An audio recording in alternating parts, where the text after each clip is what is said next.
Glutaminian sodu w wędlinach. Zakazana trucizna, czy może jednak nieszkodliwy dodatek? I na to pytanie postaram się dzisiaj odpowiedzieć, czyli wyjaśnię, czym jest glutaminian sodu, dlaczego ma taką złą reputację, obalę wszystkie mity związane właśnie z glutaminianem sodu. Powiem także, gdzie występuje naturalnie. I tak, on też występuje naturalnie w wielu produktach i jest ich naprawdę całkiem sporo. Poza tym zrobię test i sprawdzę, czy rzeczywiście on bardzo poprawia ten smak naszych wyrobów, kiełbas, wędlin i zrobię w tym celu 3 identyczne kiełbasy. Jedną zrobię z dodatkiem glutaminianu sodu, drugą zrobię na samej soli, no i trzecią wykonam z dodatkiem peklo soli. No i zobaczymy, która z nich tak naprawdę będzie najlepiej smakowała. Czy rzeczywiście ta z dodatkiem glutaminianu sodu. Także tyle słowem wstępu. Zapraszam Cię do dalszej części materiału, gdzie to wszystko wyjaśnię.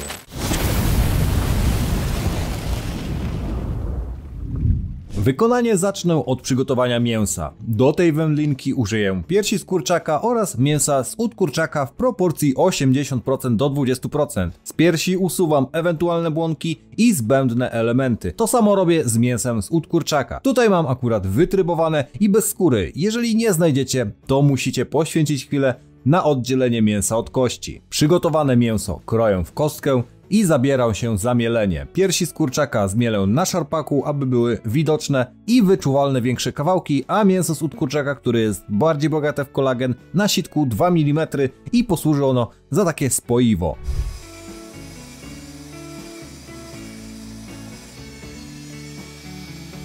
Mięso zmielone i wymieszane, to przechodzimy do przyprawiania. Mięso podzieliłem na 3 porcje po około 600 g. Do pierwszej dodałem sól 16 g na kilogram mięsa, do drugiej peklo sól 16 g na kilogram mięsa i do trzeciej 7 g glutaminianu sodu i 9 g soli na kilogram mięsa, czyli łącznie też 16 g mieszanki. I do wszystkich identyczną ilość takich samych przypraw, czyli czosnek 4 g na kilogram mięsa, biały pieprz 3 g na kilogram mięsa, gałka muszkatołowa pół grama na kilogram mięsa i kolendra mielona pół grama na kilogram mięsa. I jeżeli chodzi o dawkowanie glutaminianu i to, ile możemy go spożyć dziennie, to taka zalecana dzienna dawka jest podana w kilogramach na naszą masę ciała i jest to jakieś 30 mg na kilogram masy ciała, czyli ja taki 90-kilogramowy klocek mogę niecałe 3 gramy dziennie, bezpiecznie, bez żadnych takich skutków ubocznych, niepożądanych, o ile by w ogóle wystąpiły, mogę te 3 gramy spożywać.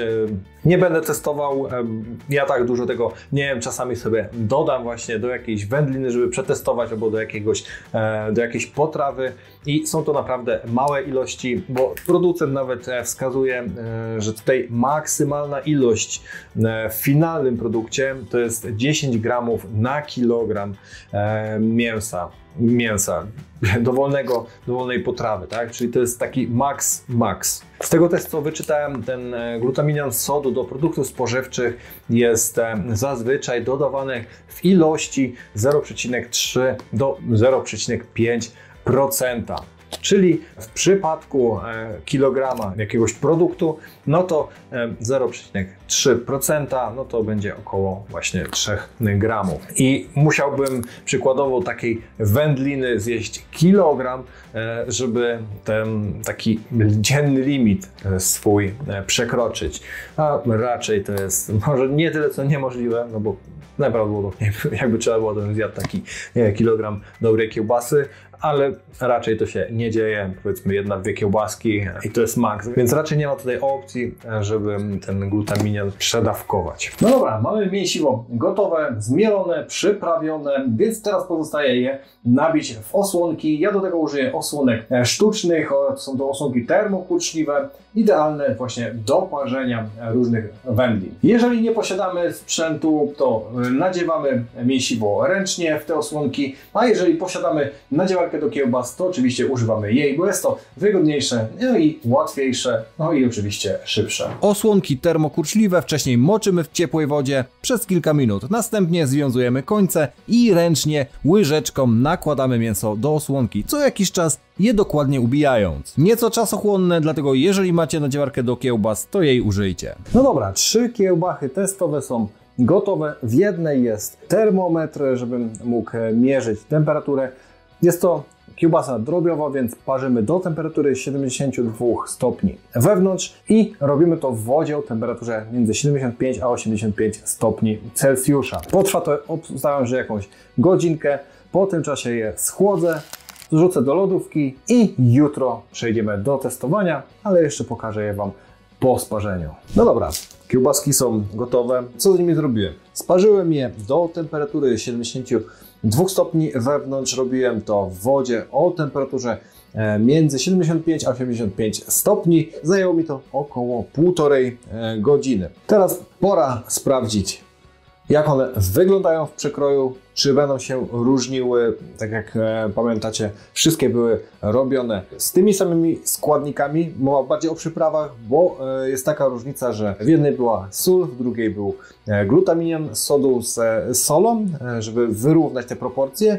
No i trzecia to tylko i wyłącznie peklosul. Więc teraz sprawdźmy, jak one wyglądają w przekroju. No i oczywiście jeszcze przetestuję smakowo, jak one smakują i czy rzeczywiście ten glutaminian sodu tak mocno wpływa na smak tych wędlin. Ok, więc mamy tutaj 3 wędlinki, 3 kiełbaski.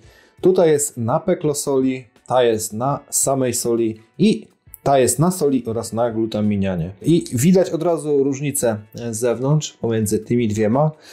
Ta na peklosoli jest delikatnie bardziej różowa. No, tak jak bardzo często powtarzam, poza zabezpieczeniem przed bakteriami, ta peklosol poprawia również kolor wędlin. No i sprawdźmy sobie przekrójmy każdą z osobna. Ukroję plasterek. To jest na peklosoli, ewidentnie widać tą różową barwę. Porównam tą zrobioną na soli. Widzicie zapewne różnicę. Ta jest bardziej różowa przez dodatek właśnie peklosoli. Dzięki temu tutaj nie widać aż takiej różnicy, bo bardziej by to było widać na czerwonym mięsie, czyli na wieprzowinie bądź wołowinie. Drób jest ogólnie biały, więc takiej różnicy aż nie ma, jednak i tak to widać, tak? Bardziej by to było widoczne na wieprzowinie, gdzie ta by była rzeczywiście taka szara-biała, a ta różowiutka. No dobra, ukroję po plasterku, po kilka plasterków i będziemy za chwilę testować i omawiać różnice.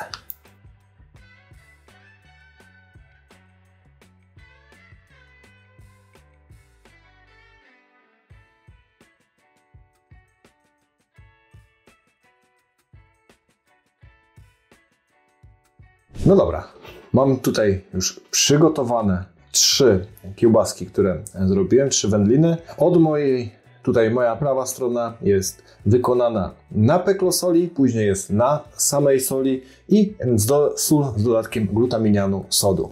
Co dziwne, pokazywałem Wam te wszystkie wędliny z bliska i teraz zobaczcie na tą wykonaną na samej soli. Jest ona oczywiście taka biała, szarawa i mamy te dwie, czyli jedna jest wykonana na peklosoli i jest różowa, tak? Mówiłem dlaczego, tutaj są te azotyny, no ale co dziwne, ta z dodatkiem glutaminianu sodu jest również taka różowawa, także też ma taki delikatnie różowy kolor, tego się nie spodziewałem. No dobra, wizualnie widać jest delikatna różnica między tymi 3 wędlinami. Pora teraz jeszcze sprawdzić, jak to wygląda, jeżeli chodzi o smak i zapach oczywiście.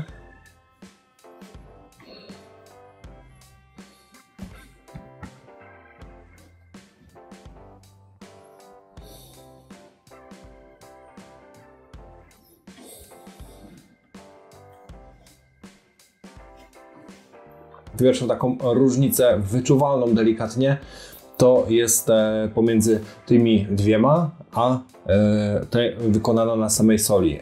Jest po prostu tutaj różnica w zapachu, taka delikatna.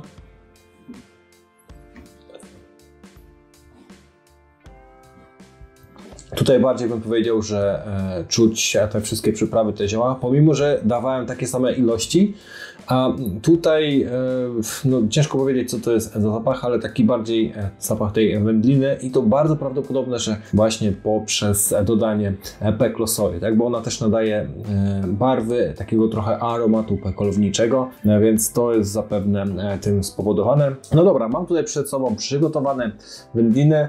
Pierwsza to jest wykonana na peklosoli, druga na samej soli, no i trzecia sól z dodatkiem glutaminianu sodu. Wszędzie była podobna ilość użyta, czyli tutaj 16 g peklosoli, 16 g soli, tutaj było 8 g glutaminianu sodu i reszta, czyli 8 g soli, tak żeby było w równych proporcjach. Oczywiście to wszystko na kilogram mięsa, więc teraz pora przetestować smak oczywiście.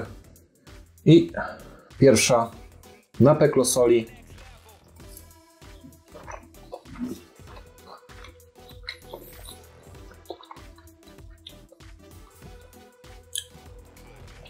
Okay. Dosyć słonawa, jest wyczuwalna ta sól, no ale tak w granicach rozsądku, że tak powiem. 16 g w ogóle na kilogram mięsa do takich wędlin to jest taka optymalna ilość.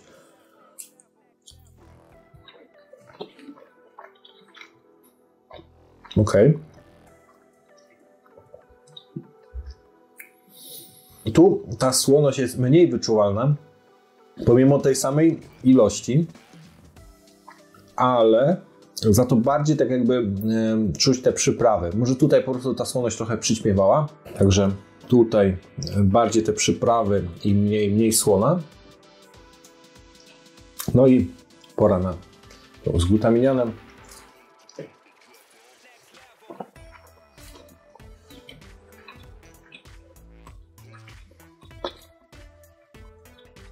Co ciekawe, tak jakby w tej jednak było bardziej wyczuwalne to mięso, taki smak samej wędliny, mniej czuć przyprawy, no na pewno jest najmniej słona, o dziwo, myślałem, że będzie jednak najbardziej słona, ale może z tego względu też, że tutaj nie dałem 16 g soli i do tego jeszcze glutaminian, tylko po prostu zastąpiłem część soli glutaminianem, może też dlatego, ale aż muszę to sprawdzić jeszcze raz.